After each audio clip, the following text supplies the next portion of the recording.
Specialistët për hetimin e narkotikëve në Drejtorinë Vendore të Policisë Vlorë arrestuan në flagrancë një 39 vjeçar banues në Vlorë. Gjatë kontrollit fizik dhe në banesën e tij u gjetën dhe u sekuestruan në cilësinë e provës materiale 2.14 gram lëndë dyshuar narkotike llojit cannabis sativa dhe 1.44 gram lëndë dyshuar narkotike llojit kokainë.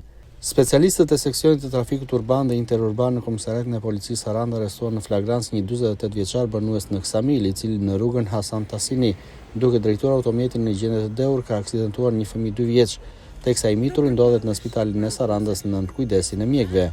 Gjithashtu është ndaluar dhe një 48 vjeçar banues në Sarandë pasi në rrugën Vangjel Pandi u kap duke drejtuar automjetin në gjendje të dehur. Specialistët për hetimin e krimeve në komisariatin e policisë Vlorë referuan materialet në prokurori dhe shpallën në kërkim shtetasin EH38 vjeç banues në Vlorë, pasi dyshohet se gjatë natës në datën 5/4/2026 në lagjen Pavarësia tek pallati Aleksandria ka dëmtuar xhamat e dyerve të 2 subjekteve në pronësi të shtetasit EP, duke tentuar të vjedh pompën e ujit. Vion puna për kapjen e tij. Po këta specialistë referuar materialet në prokurori ku nisi procedimi penal për shtetasin HB 87 vjeç, banues në Vlorë, pasi në lagjen 10 Koriku, qeni i tij racës Pitbull, ka kafshuar një 4 vjeçare e cila mori mjekim në spital dhe ndodhet jashtë rrezikut për jetën. Qeni u mor në dorëzim nga shërbimi i mbrojtjes së kafshëve pranë Bashkisë së Vlorës.